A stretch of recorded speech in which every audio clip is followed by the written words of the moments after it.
I'm Barbara Stryker, and my husband Jeff and I have 7 children, and we've been coming to First Alliance Church a year ago in August, so we've been here a year, and we've been to the membership class, so pretty soon one of these Sundays you'll see us and our 7 kids here and Steve trying to remember all their names.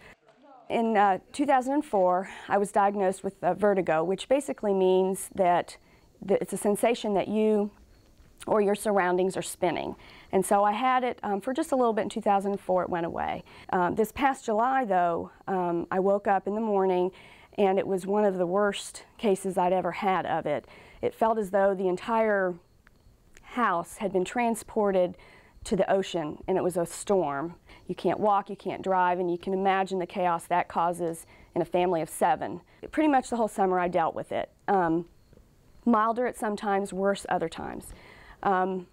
September the 3rd, again I woke up in the morning and it was so terrible that when I got up and started to move, I actually started to vomit.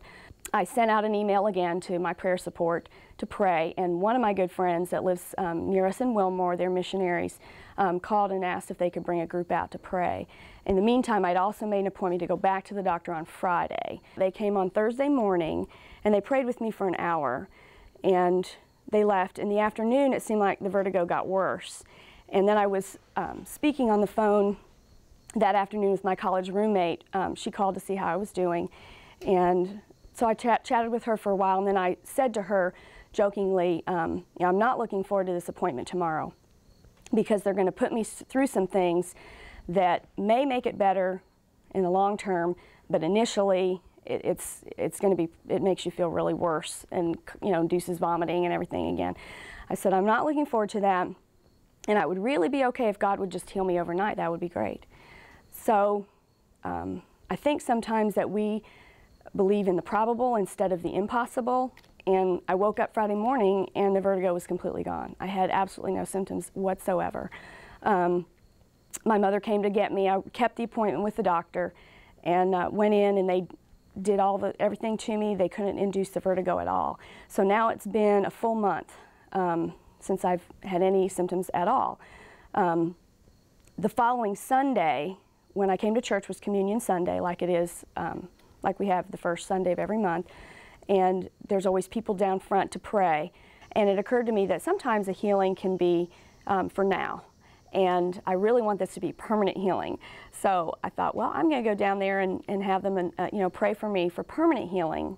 And it was, I think, Mr. Hannah and Dr. and Mrs. Bungie that were there that morning, and I told them briefly the story and asked them to pray with me for permanent healing.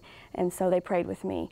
And one of my thoughts about this has been, you know, why all summer long I'm praying myself and people individually that I'd emailed and asked to pray for me, that God didn't choose to heal me that way.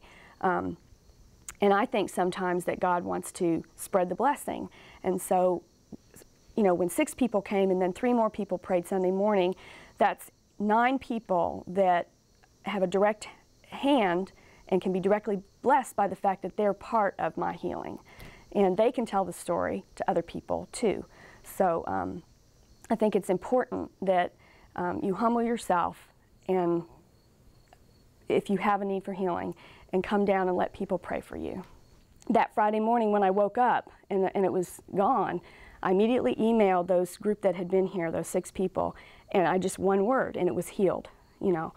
And for them to get to share that and to share that with people, it's just, the blessing goes out in many ways. So.